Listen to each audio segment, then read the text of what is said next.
অনেকে জিজ্ঞেস করছে আমি চুল কেন বেঁধে রাখছি। তাদেরকে বলছি, শোনো, কিছুদিন আগে শুনলে আমাদের প্রধানমন্ত্রী শেখ হাসিনার বাড়ি লুণ্ঠন হলো, মানে বাসভবন নাকি বলছে লুণ্ঠন হলো।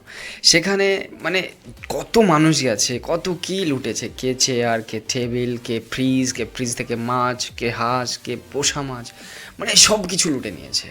কিন্তু আমি একটা এটাও দেখলাম, এটা দেখে তোমার হাসি লাগলো, একটা ছেলে তোমার হাতে করে ভাই বিয়ারের বোতল নিয়ে ঘুরছে। মানে সবাই সব কিছু লুটে গেছে, কিন্তু আমি এমন একটা সময় সেখানে পৌঁছালাম, সেখানে কিচ্ছু পড়েছিল না, কিচ্ছু নেই নেওয়ার মতো, কিন্তু খালি হাতে আসবো। এটা দেখছি ফ্লোরে পড়ে আছে, সবার সামনে কেউ নিচ্ছে না, তাই আমি ভাবলাম এটা নিয়ে আসি। এটা নিয়ে আসলাম, নিয়ে আসার পরে বলছি এটা তো কাজে লাগাতে হবে ভাই, কিন্তু কি কাজে লাগাবো?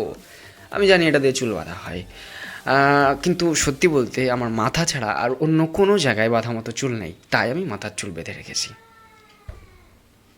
এটা মনে করছো? আরে না ভাই, তেমন কিছু না। তাহলে কি আমি আদিবাসী হেয়ার ওয়েল মানে ওই তেলটার অ্যাড করছি বা অ্যাডভার্টাইজমেন্ট? সেটাও না। মেন বিষয় হচ্ছে আমি যে সমস্ত কাজের সঙ্গে যুক্ত আছি সেই সমস্ত কাজগুলো আমি বোর হয়ে গেছি ভাই, বোর হয়ে গেছি, তাই ভাবছি ক্যামেরার সামনে এসে কিছু আবল তাবল বকবো। কিন্তু আবল তাবল বকবো বা কিছু করবো, কী করবো? না পারবো জনি ডেপের মতো ক্যাপ্টেন জ্যাক স্প্যারো যে অ্যাক্টিং করতে, না পারবো সোফিয়া আনসারির মতো বড় বড় গাড়ি বাড়ি দেখাতে, তাহলে কি করব? তাই আমি ভাবলাম নতুন কিছু ভাই, এখানে চুল বেঁধে আবোল তাবোল বকবো। This is the real reason behind the বাধিং অফ মাই চুল। Trust me, this is the real reason. এটাও মেন কারণ না, কারণ আছে।